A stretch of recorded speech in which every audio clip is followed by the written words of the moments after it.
Hey everyone, welcome back to our channel.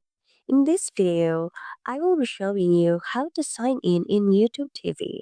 So, let's get started. First, open the YouTube TV app on your smart TV streaming device. Next, look for the big sign in button and give it a click. After that, you might see a verification code pop up on your screen. No worries, just grab your computer or smartphone and enter the code to complete the sign in process. And that's it. Once you're done with the sign in process, you're all set. You can now start enjoying your favorite shows and movies on YouTube TV. Easy peasy, right?